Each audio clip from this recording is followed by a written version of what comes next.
Jóvenes ilustres, buenos días. Estamos nuevamente reunidos porque vamos a revisar la última unidad de biomoléculas que corresponde a los ácidos nucleicos, no menos interesantes que todas las que ya hemos revisado. Aquí estamos frente a un gráfico que está presentando los ácidos nucleicos, específicamente el ácido desoxirribonucleico. Iniciamos el análisis de esta unidad recordando que los ácidos nucleicos se localizan en el núcleo de las células. Allí se encuentra el ácido desoxirribonucleico, que es el responsable del almacenamiento de la información genética. A partir de este ácido y en el mismo sitio, que es el núcleo celular, se realiza el proceso de transcripción que conlleva a la biosíntesis de los 3 tipos de ácidos ribonucleicos. ¿Cómo se definen los ácidos nucleicos? Son polímeros de mononucleótidos y tienen obviamente un elevado peso molecular, es decir, son moléculas cuyas unidades son los mononucleótidos. Este diagrama está describiendo la función de los ácidos nucleicos. Generalmente se expresa de una manera sencilla, que son los responsables del almacenamiento de la información genética de cada célula de nuestro cuerpo. Sin embargo, esto se realiza por etapas que con mayor amplitud ustedes van a revisar en el curso de célula 2. Del lado izquierdo está el ácido desoxirribonucleico. Cada vez que la célula se duplica también el ADN. A este proceso se le llama replicación. Después de esto hay que considerar el proceso de transcripción.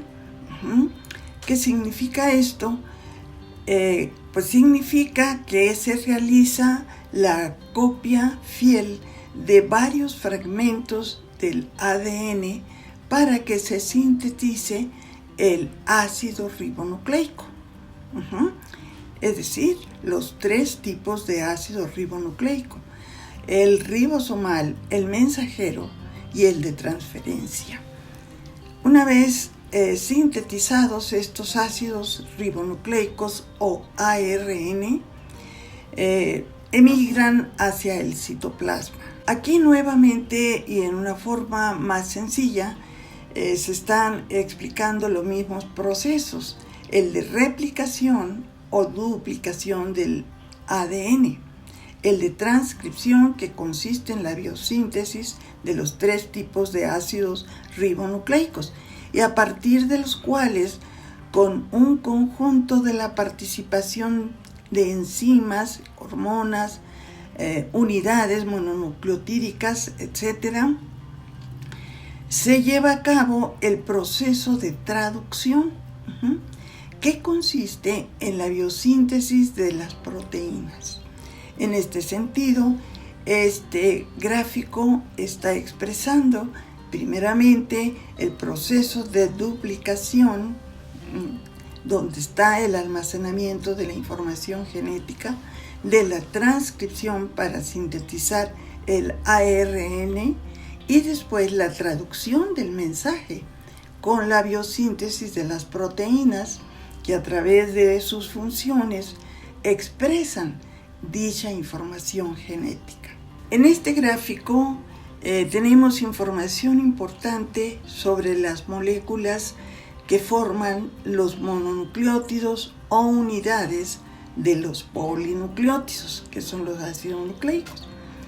Sin embargo, dejamos vacíos los rectángulos de la parte superior, porque esa va a ser la tarea de investigación de los estudiantes que van a presentar en su portafolio esta unidad correspondiente a los ácidos nucleicos. Entonces, aquí lo podemos expresar y ustedes lo van a investigar En el rectángulo A van a colocar el nombre del grupo fosfato. En el rectángulo B, pues el nombre de ribosas. Y en el C, el nombre de bases púricas, que son los componentes de los mononucleótidos. Aquí tenemos un ejemplo de un mononucleótido conocido con el nombre de adenosín monofosfato. Y nos interesa mucho que ustedes investiguen el tipo de enlaces que conforman estas unidades mononucleotídicas. Y por tal motivo hay una raya horizontal azul sobre la cual ustedes van a investigar el nombre del tipo del enlace entre el fosfato y el azúcar, que en este caso es una ribosa. Uno de los mononucleótidos importantes es el adenosín trifosfato. Por lo tanto, ya conociendo la estructura química de los mononucleótidos en general, es fácil trabajar con este adenosín trifosfato, porque tiene funciones autónomas, es decir, él puede desempeñar funciones en forma independiente para participar en ciertos procesos metabólicos. Es interesante entonces que fijemos la atención en los tipos de enlaces que se forman del lado izquierdo, enlace fosfoéster, y que también le llaman enlaces fosfoanhidrido. Pero abajo se está solicitando que investiguen la función biológica del ATP. Por eso es que se expresa una frase que dice: la principal función del ATP consiste en, para que ustedes la complementen. Aquí estamos ya avanzando rápidamente hacia la estructura química de los ácidos nucleicos.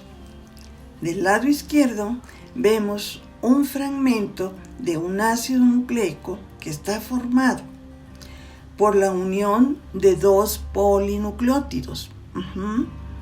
Es decir, si nosotros nos fijamos, son varios mononucleótidos del lado izquierdo. Arriba está la timín monofosfato, luego hacia abajo guanín monofosfato, adenosín monofosfato y citidín monofosfato respectivamente. Bien, esa es una cadena polinucleotídica.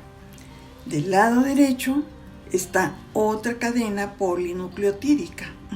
Como ven ustedes, es muy semejante a la anterior, solo que las ribosas están de cabeza, están hacia abajo, porque son dos tiras antiparalelas. ¿Y qué sucede? Frente a la timina del polinucleótido de la izquierda se encuentra la adenina. Sigue hacia abajo. Frente a la guanina de la izquierda se encuentra la citosina. La siguiente interacción entre la adenina se encuentra la timina. Y por último, nuevamente, la citosina está interactuando con la guanina. Estas bases nitrogenadas que señalé corresponden a dos polinucleótidos. Continuamos con la descripción de la molécula polinucleotídica que está hacia la izquierda. Digamos que es un fragmento. Hay mucho que analizar. Lo que señalamos anteriormente es que las bases del polinucleótido de la izquierda, las bases nitrogenadas, se complementan con las bases nitrogenadas de la derecha. ¿De qué manera? Pues se establece esta interacción por medio de fuerzas que ustedes ya conocen y que las van a investigar para que sepan su nombre. Y vemos la misma interacción después de la timina de la izquierda y adenina de la derecha. Abajo hay interacción entre la guanina y la citosina, como ya habíamos mencionado. pero aquí es triple la interacción. Vemos un carbonilo de la guanina interactuando con un hidrógeno del grupo amino de la citosina, y así sucesivamente en las que siguen, en las dos bases nitrogenadas que siguen. Y abajo está un rectángulo en donde ustedes van a escribir el nombre de esas fuerzas que interactúan. Ven ustedes que están luchando por un hidrógeno, y ustedes ya conocen su nombre. Esto es interesantísimo porque los dos polinucleótidos se unen a través de esas interacciones, a través de esas fuerzas. Y es una molécula de elevado peso molecular, y que ustedes van a elegir de la parte superior las siglas correspondientes para que las coloquen en el rectángulo superior. Es decir, en el rectángulo superior van a escribir el nombre de este fragmento de ácido nucleico. Otro aspecto importante es cómo se unen entre sí cada uno de los mononucleótidos, así como los aminoácidos se unen entre sí por enlaces peptídicos. Ustedes tienen que averiguar cómo se unen los mononucleótidos. Ahí estamos viendo un grupo fosfato y más abajo otro grupo fosfato. Entonces, ¿cómo se llama ese enlace que une entre sí las cadenas polinucleotídicas? Es el momento de investigarlo. Y vamos a analizar después el fragmento molecular que está a la derecha. Tal como expresé, ahora vamos del lado derecho. Ahí está otro fragmento polinucleotídico. ¿Cuántos mononucleótidos la conforman? De arriba hacia abajo vemos que hay un uracilo. Entonces el primer mononucleótido está formado por una base nitrogenada que se llama uracilo, que está unido a la ribosa por un enlace glucosídico, y el otro hidroxilo del carbono 5 de la ribosa está unido a un fosfato. Ese conjunto, la base nitrogenada, uracilo, la ribosa y el fosfato, conforman la estructura de un mononucleótido o monómero de polinucleótidos. Entonces, arriba tenemos un mononucleótido conocido con el nombre de ácido uridílico o uridín monofosfato. Después, hacia abajo, en lugar de la base nitrogenada de uracilo, ahora tenemos la guanina. Entonces es guanín monofosfato. La siguiente hacia abajo es adenín monofosfato. Y por último, la citidín monofosfato. Son 4 monómeros unidos por el mismo tipo de enlaces que se encuentran en la molécula de la izquierda y que ustedes tienen que identificar. Bien, es una sola tira polinucleotídica y ustedes tienen que investigar a cuál de los ácidos nucleicos corresponde. Arriba están las siglas. Es el DNA o ADN y el RNA, que también se le llama ARN. ¿Cuál corresponde a una sola tira polinucleotídica y cuál corresponde a 2 tiras polinucleotídicas unidas entre sí a través de esas fuerzas que ustedes van a investigar? Bien, jóvenes, aquí tenemos la doble hélice del DNA. Si nosotros hacemos una observación cuidadosa, prácticamente con estamos respondiendo a las preguntas del anterior, pero se vale.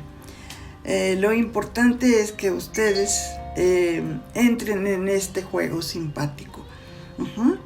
Vemos que el ADN está formada por una hélice en donde se aparean 2 tiras mononucleotídicas.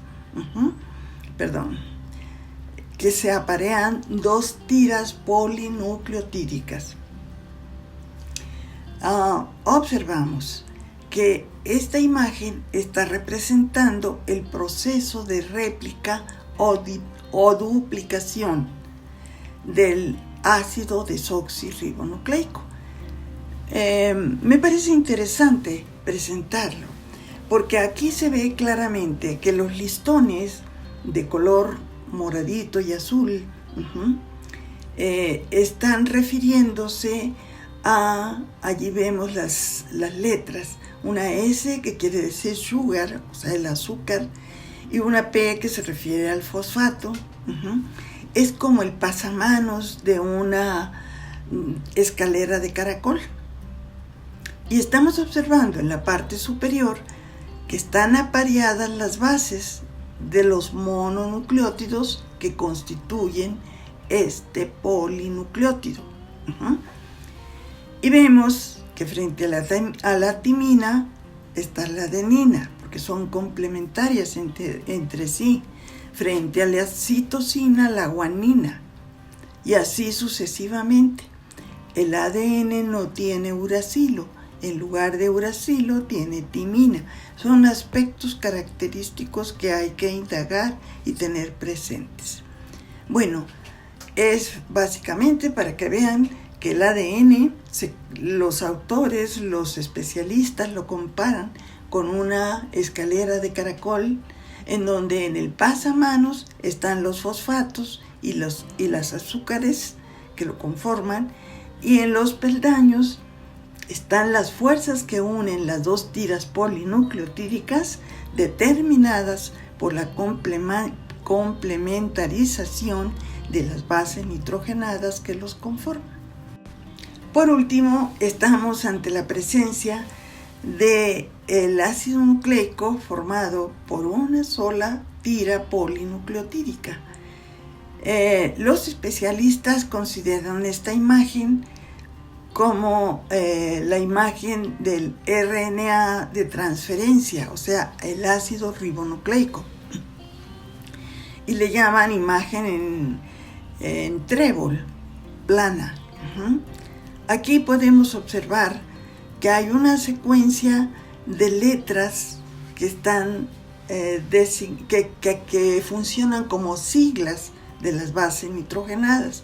La A se refiere a la adenina, la C a la citosina, y más abajito la U se refiere al uracilo, que existe en el ácido ribonucleico, pero no en el ácido desoxirribonucleico.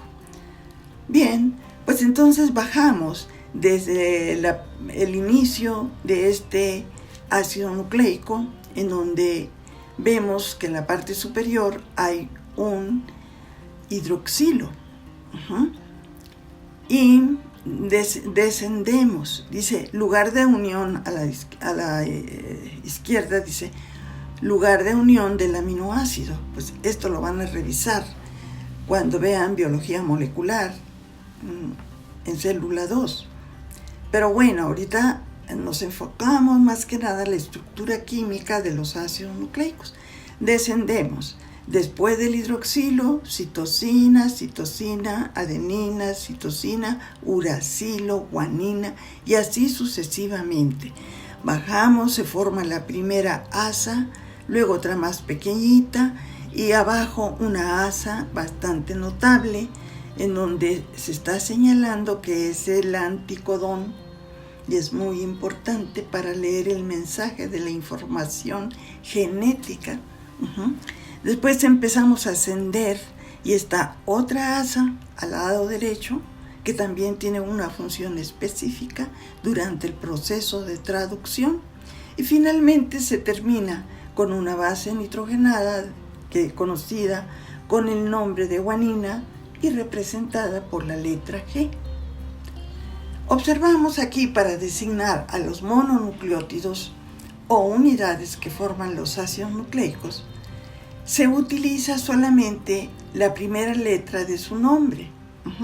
Así que para designar a la guanina se utiliza una G, para la citosina, como ven, y ya lo hemos mencionado, una C, para el uracilo una U, mucho más sencillo que en el caso de las proteínas, donde los aminoácidos se representan por las tres primeras letras de sus respectivos nombres.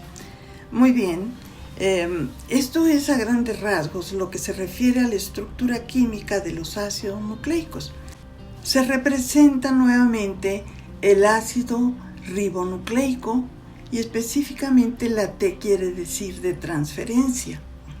Acuérdense que son 3 tipos de ARN. El de transferencia, el mensajero y el ribosomal. Lo que está expresando esta imagen es que el ARN pues difícilmente puede permanecer de manera plana, de trébol, como con frecuencia se representa y es válido, sino que dentro de un ambiente fisiológico asume una estructura tridimensional o terciaria, que está representada del lado izquierdo. Está preciosa, ¿no? Efectivamente, aquí se trata de recordar que los ácidos nucleicos también se encuentran en unas unidades conocidas como virus, en donde vemos en esta diapositiva que es un conjunto de moléculas que no tienen vida realmente. En el interior se encuentra el ácido nucleico correspondiente, que puede ser el ARN o puede ser el DNA o ADN. Alrededor hay una serie de proteínas conocidas con el nombre de histonas y tienen proteínas pues en la superficie que les permite fijarse en las células vivas de los organismos, llámense de tipo vegetal o animal. Tienen inclusive una enzima especial para degradar la membrana de las células y penetrar en su interior. Y una vez que se introducen, se posesionan de los instrumentos genéticos para multiplicarse. Allí adquieren, entre comillas, vida, o sea, adquieren la capacidad de cambiar la información genética y utilizarla para beneficio propio y entonces poderse replicar y afectar la vitalidad de la célula en cuestión. De esta manera, terminamos de hacer un breve repaso sobre la estructura química de los ácidos nucleicos y encuentran ustedes en esta descripción espacios o diapositivas en donde ustedes tienen que aportar su colaboración de indagar y complementar el significado de cada diapositiva. Es decir, allí mismo van a encontrar rectángulos vacíos en donde ustedes tienen que anotar datos específicos como producto de la investigación personal que van a realizar. Y de esta manera concluimos esta interesante unidad correspondiente a los ácidos nucleicos. De esta forma, jóvenes, terminamos la revisión de las biomoléculas, que pues es bastante laboriosa, pero también igualmente interesante. Pero cualquier duda, cualquier problema que tengan, por favor, lo consultan en la parte inferior. Por otra parte, pues quiero reiterarles el agradecimiento porque se han interesado por asistir a las reuniones y vamos a seguir trabajando y vamos a tener resultados magníficos en la medida de que todos cumplamos con nuestra responsabilidad. Estoy aquí para servirles. Hasta pronto.